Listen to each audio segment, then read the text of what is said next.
भर्गो देवस्य धीमहि धियो यो नः प्रचोदयात्।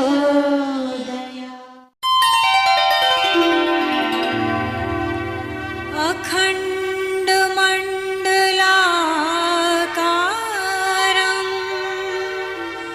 व्याप्तं येन चराचरं तत्पदं दर्शितं येन तस्मै श्री गुरुवे नमः। लघु अनुष्ठान के अलावा दूसरी साधना है गायत्री मंत्र लेखन।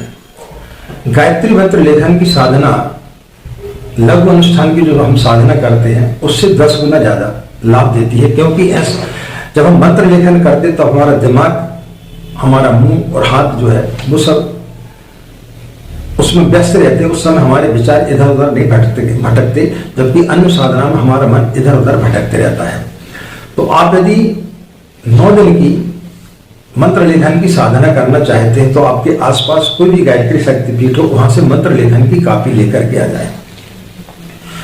उसमें गिन लें कि 2400 मंत्र कितनी कापियों में लिखाएगा, यानी 9 दिन में आपको 2400 मंत्र लेखन करना। प्रतिदिन आपको 268 या 269 आप मंत्र लेखन करें।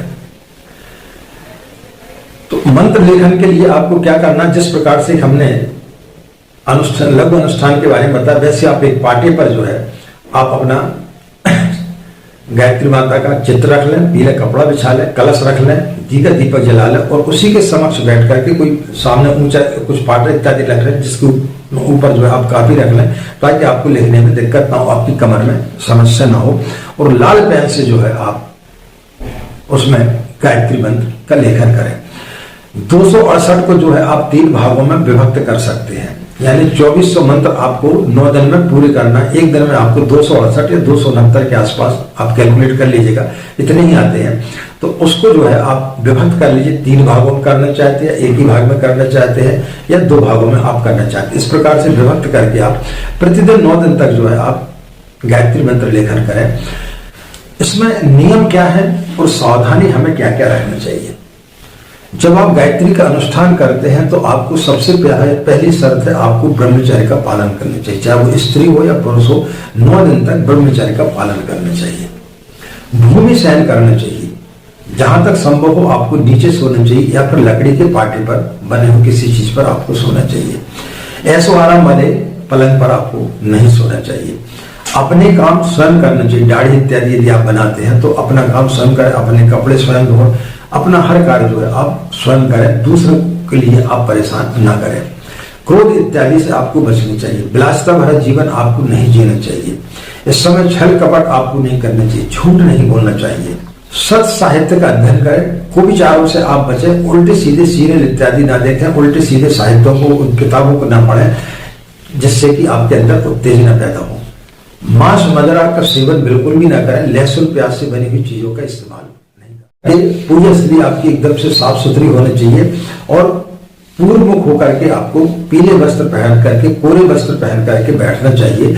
इसके पश्चात आपको सटकर्म करना चाहिए। सटकर्म में आपको क्या करना है, पहले आप अपना पवित्रीकरण करें, उसमें बाएं हाथ में जल ले लें, दाएं हाथ से ढकें। और जिनको मंत्र आता है तो ठीक है, और नहीं आता तो आप भावना करें इन मंत्रों के द्वारा हमारा जो शरीर है वो पवित्र हो रहा है। आप भले गायत्री मंत्र बोलते हुए आप कर सकते हो। शेष जल को अपने ऊपर अभिसिंचित कर लें। इसके बाद में 3 बार आप आचमन कर लें। दाएं हाथ में 1-1 चम्मच जल लेते जाएं, पिए उसको, और इसके पश्चात 1 चम्मच जल से हाथ को साफ कर लें। तो ये आचमन करें मन वचन कर्म से पवित्र होने के लिए। इसके पश्चात बाएं हाथ में जल ले लें, दाएं हाथ की 5 उंगली इसमें डुबा कर रखें और शिखा के स्थान पर, चोटी के स्थान पर उसको स्पर्श कर लें। इसके पश्चात में 4 या 5 बार आप जो है प्राणायाम कर लें। सांस को रोकें, छोड़ें, रोकें, छोड़ें। उसके पश्चात में न्यास की क्रिया कर लें। बाएं हाथ में जल लें, दाएं हाथ की 5 उंगली इसमें डुबा करके रखें। दाएं से बाएं को मुख को स्पर्श करें, नाक को स्पर्श करें, दोनों आंखों को स्पर्श करें, कानों को स्पर्श करें। उसके पश्चात दोनों बाहों को स्पर्श करें। इसके बाद दोनों जंघों को स्पर्श करके शेष जल को अपने ऊपर अभिसिंचित कर लेना चाहिए। इसके पश्चात में पृथ्वी माता की पूजन करें। पृथ्वी माता की पूजन के लिए जो है एक प्लेट रख लें, उसमें जो है थोड़े से अक्षत पुष्प और कुछ जो है चंदन इत्यादि लगा दें और पृथ्वी माता को प्रणाम कर लें। इसके पश्चात में कलश का पूजन करें, अक्षत पुष्प छोड़ दें, चंदन इत्यादि लगा लें।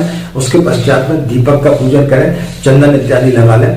और यदि आपको मंत्र आते तो मंत्रों के द्वारा करें, मंत्र नहीं आते तो गायत्री मंत्र बोलते हुए आप इस प्रकार के कर्मकांड कर सकते हैं। उसके पश्चात में आवाहन कर लें। आवाहन में गुरुदेव गायत्री माता का आवाहन करें, गौरी गणेश का आवाहन करें, नवग्रह का आवाहन करें और भी यदि आपको मंत्र आते तो उनका आवाहन करें कि या फिर सिद्धि बुद्धि सहायता श्रीमन महागणाधिपति नमः, लक्ष्मी नारायणाभ्य नमः, ओम उमा महेश्वराभ्य नमः, इनको बोल करके आप जो है कर लें और उनका पंचोपचार पूजन कर दें। जो गुरुदेव माता जी के जो चित्र रखा होगा उसको गीले कपड़े से साफ करके उसको चंदन इत्यादि प्रतिदिन आपको लगाना चाहिए। प्रतिदिन उसको साफ करें और उसमें चंदन इत्यादि लगा दें। हम प्रार्थना कर लें कि मन आप करते समय किसी प्रकार की कोई भी त्रुटि हो गई हो, आपके पूजा में किसी प्रकार की कोई भी त्रुटि हो गई हो, कर्म कांड में किसी भी कोई प्रकार की कोई भी त्रुटि हो गई हो तो उसको आप क्षमा करें। इसके पश्चात में जो है आप छोटी सी एक आरती कर लें, कपूर जला दें और एक दीपक में आरती कर लें और कुछ जो है प्रसाद रख दें। उसके पश्चात में जो है आप विसर्जन कर दें। विसर्जन करने के पश्चात में अपनी आप बैठे कुश या ऊन की आसन आपको लेना चाहिए, उस पर एक छोटा सा 1 चम्मच जल उसके नीचे आप डाल दें और फिर उसके बाद उस जल को ले जा करके पूरे कमरों में उसका अभिसिंचन कर दें और उसके पश्चात में उसको जल को ले जा करके किसी गमले में या तुलसी के झाड़ में पूर्व की तरफ मुंह करके जो है उसको सूर्य को आप अर्घ्य दे दें। आप चाहें तो प्रतिदिन हवन कर सकते हैं। मिट्टी का पात्र ले लें, उसमें आप कंडे उपले या थोड़ी सी लकड़ी डाल करके 24 गायत्री मंत्र की आहुतियां आप चाहें तो नित्य दे सकते हैं या आखिरी दिन जो है आपको 108 मंत्रों की आहुति आपको देनी चाहिए आपके परिवार के लोगों को बिठा करके और फिर आपको हवन करना आवश्यक होता है। उसके बाद आपको हवन करना चाहिए। 9 दिन तक उपवास रह सकते हैं तो आप उपवास रहकर ही आपको मंत्र लेखन का कार्य करना चाहिए तो ज्यादा आपको सफलता प्राप्त होगी। तो इस प्रकार से आप 9 दिन में गायत्री मंत्र लेखन की साधना कर सकते हैं।